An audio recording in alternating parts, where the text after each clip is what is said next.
Dar visai neseniai šis vanduo buvo švarus. Upės sistema buvo tobula. Bet žmogus nusprendė, kad upė turi tarnauti jam. Turi būti tiesi, gili, patogi laivams. Ir taip upė prarado savo sielą.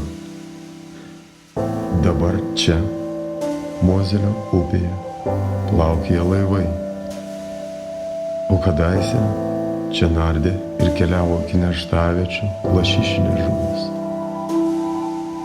Tai buvo gyva upė. Su srovėmis, rėvomis, vingiais, salomis.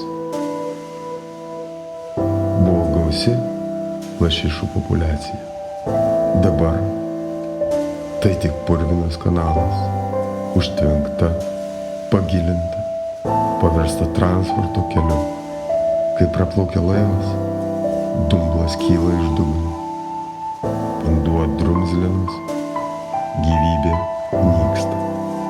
Sunaikintos natūralios srovės, uždaryti keliai migruojančioms žuvims, sugriauta visa ekosistema. Iš viršaus atrodo gražu. Dronas filmuoja spindinčius atspindžius, tvarkingus krantus, ramius vandenis.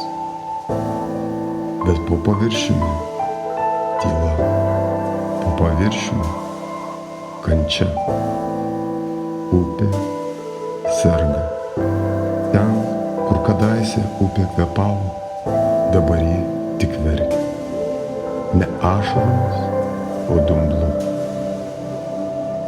Žmogus nusprendė, kad upė turi būti tiesi, kad turi tarnauti laivams, o ne gyvybė, kaip ją sukūrė gamta. Dauguma vakarų Europos upių paverstos kanalais.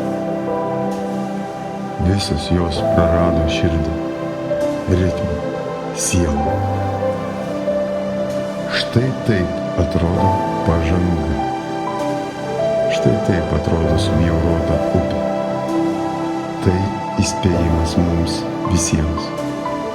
Nes upė tai ne tik vanduo, tai gamtos kraujotaka. Kai jis sustoja, viskas aplinkui ima nykti. Neleiskime, kad taip nutiktų Lietuvoje.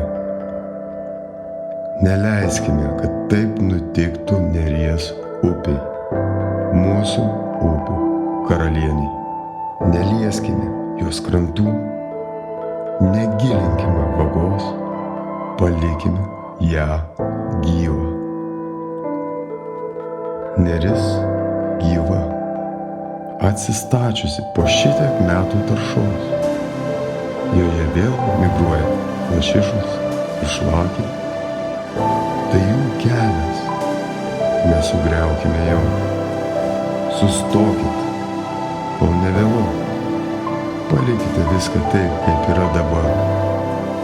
Upė išsigydys. Tik leiskim ją įkvėpuoti.